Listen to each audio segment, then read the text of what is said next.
Chers internautes et téléspectateurs de Kivu Morning Post, partout où vous nous captez, nous vous disons bonjour et bienvenue à suivre l'émission Table d'Histoire. Table d'Histoire, c'est un rendez-vous hebdomadaire de votre chaîne en ligne. Ici, nous parlons des questions qui ont attrait à l'histoire. Aujourd'hui, pour la seconde partie, pour la deuxième partie, nous allons parler des événements qui ont suivi l'accession de la RDC à l'indépendance. À la présentation, je suis M. Prosper Heri Ngorora. Alors, je vous souhaite bonnes conditions d'écoute et surtout, vous allez apprécier. Et toutes les puissances coloniales à l'époque étaient des puissances européennes. Ici au Congo, déjà depuis 1951, Edmond Nzalando a ainsi créé ce qui deviendra le premier parti politique congolais, c'est-à-dire l'ABACO. Joseph Kasavubu être élu, le tout premier bourgmestre du Congo. Il va prononcer un discours qui demeurera célèbre ici au Congo en disant que l'indépendance n'est pas un cadeau de la Belgique, mais un droit inaliénable.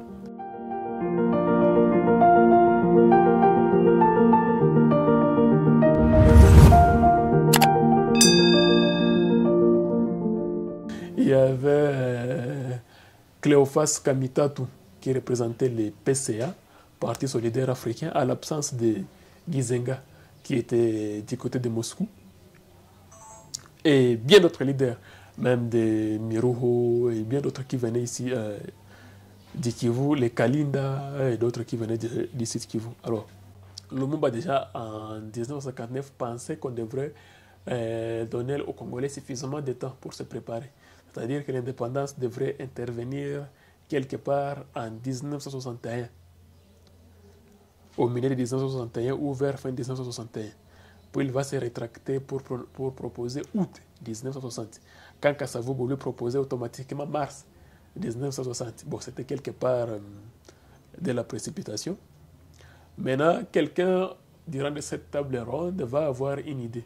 Lui, c'est Cléophas Kamitatu, qui va proposer la date du 30 juin 1960 au doyen des délégués congolais. Les doyens, c'était Jean Bolikango, pour lui dire pourquoi pas le 30 juin 1960. Sans pour autant lui expliquer pourquoi. Et Bolikango va prendre parole et proposer à ce que la date soit celle du 30 juin 1960, une date qui sera acceptée par tout le monde. Pourquoi Kamitatu l'avait choisi? Eh bien, parce que lui estimait que, comme la colonisation a débuté officiellement le 1er juillet 1885, eh bien, il fallait qu'on nous accorde l'indépendance au 30 juin 1960 pour que la date du 1er juillet 1960 ne soit plus commémorée comme une date d'humiliation, mais comme le premier jour de l'entrée du Congo dans les rangs ou dans les cercles des pays indépendants. Bon, c'était son idée. Mais heureusement pour lui, l'idée va être acceptée par tout le monde. Et là, on va proposer qu'avant qu'on accède à l'indépendance, qu'on organise une autre table ronde dont on ne parlait pas beaucoup. C'était la table ronde économique à laquelle les Belges nous avaient vraiment roulé parce que peu de Congolais avaient des idées sur l'économie. Les rares Congolais qui avaient étudié à l'époque, c'était surtout des philosophes, des théologiens. Et voilà. Peu avaient suivi les sciences techniques. C'était des pédagogues, des philosophes et des théologiens. Et beaucoup de leaders qui ont pris part à la première table ronde n'avaient pas vraiment un niveau d'études assez élevé, même si on les comparait au niveau d'études qui certains ont actuellement. Bon, c'est entre les jours et la nuit. Parce que Lumumba, par exemple, n'avait même pas de diplôme d'État. Donc son cursus ne dépassait pas ce qu'on peut appeler aujourd'hui deuxième secondaire. Donc deuxième secondaire, c'est-à-dire quatrième secondaire, comme on le disait quand nous on était élèves. Kasavubu, Memema, Mobutu, qui était le secrétaire particulier de Lumumba. Memema. Voilà, on va organiser cette table ronde économique où les grands leaders vont se faire déléguer par des gens qui ne comprenaient vraiment rien en économie parce que Lumumba va se faire représenter par Mobutu. Mobutu n'était pas un économiste, c'était un journaliste, donc c'était un militaire relégué au rang de journaliste, puis un simple secrétaire. Et d'autres vont se faire représenter. Et là, les Belges vont nous rouler, d'où les contassiens belges, belgo-congolais, qui sera plus tard utilisé par Mobutu et même Tshombe et bien d'autres. Voilà. À part la table ronde, il fallait organiser aussi les élections législatives. Les élections législatives que le parti de Lumumba va remporter, pas avec la majorité absolue, parce que pour avoir la majorité absolue, il fallait des alliances. Et maintenant choisir qui vont diriger le pays, le Congo indépendant. Et après des tours de passe-passe, Patrice Emery Lumumba va être choisi comme celui qui devra diriger les gouvernements, donc être le Premier ministre, et Kasavubu être le président de la République. Et il est devenu grâce au soutien de Lumumba, Lumumba qui avait retiré son soutien à Jean Bolikango. Voilà, donc tous les décors étaient déjà plantés pour qu'on sache qui va diriger le pays le 30 juin. Et la constitution congolaise était d'inspiration belge à l'époque. Kasavubu se considérait en quelque sorte comme un roi et non comme un président, parce qu'il va même faire coudre un habit d'apparat comme celui du roi de Belge. On les voit sur des images, il a une tenue là comparable à celle du roi de Belge, avec même un sabre royal, alors qu'il n'était que le président de la République. Et Patrice Emery Lumumba va devenir le premier ministre, c'est-à-dire en fait, constitutionnellement, le détenteur réel du pouvoir.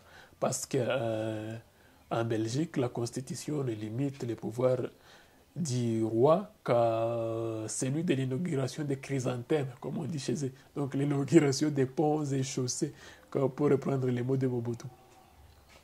Mais il y avait un piège dans notre constitution que peu avait décelé et que le président avait quand même le pouvoir de déchoir les premiers ministres. Bon, voilà. Et c'est dans ce contexte-là que le Congo va maintenant accéder à son indépendance le 30 juin 1960.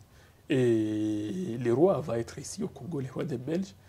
Pour proclamer cette indépendance-là, il va prononcer un discours paternaliste et un peu humiliant et dégradant de l'homme congolais.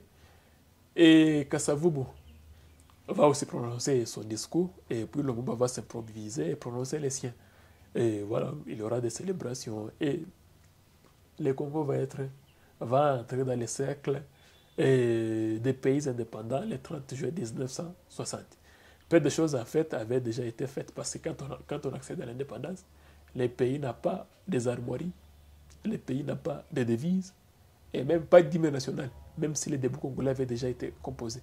Il n'y avait pas d'hymne national chanté le 30 juillet 1960. Voilà.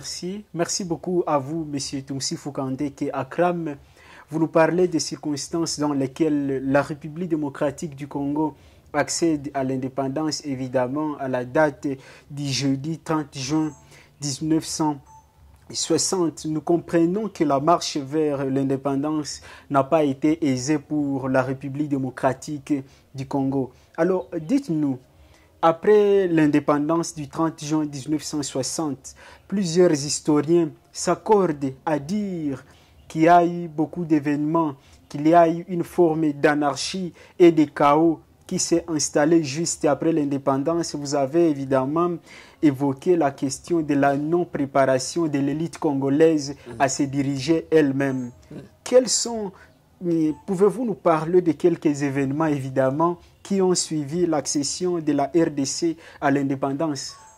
D'abord, c'était normal qu'il y ait une sorte d'improvisation, beaucoup d'improvisation d'ailleurs, après l'accession de l'indépendance, après l'accession du pays à l'indépendance.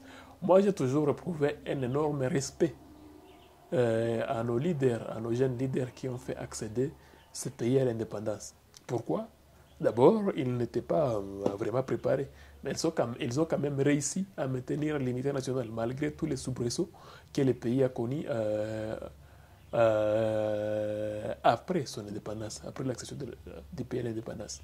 Deuxièmement, la colonisation que nous avons subie ici n'était pas un système démocratique, mais en réalité, la République démocratique du Congo a accédé à son indépendance le 30 juillet 1960 en étant une démocratie. Donc il n'y avait pas eu de transition, de quitter un régime oppressif quel était le régime colonial à un régime démocratique.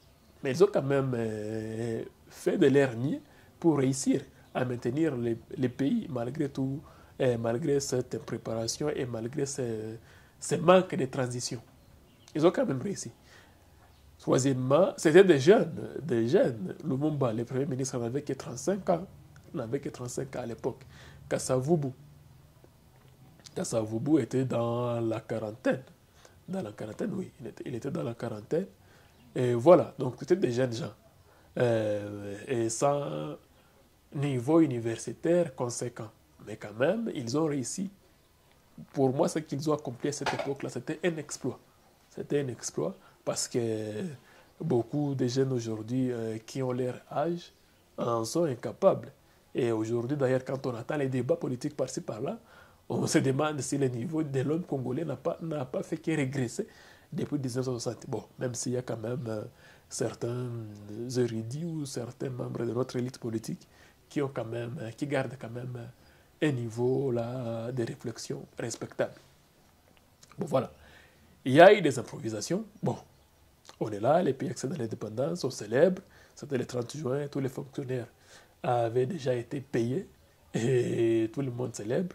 Quand maintenant on doit se mettre à la réalité maintenant de la tâche.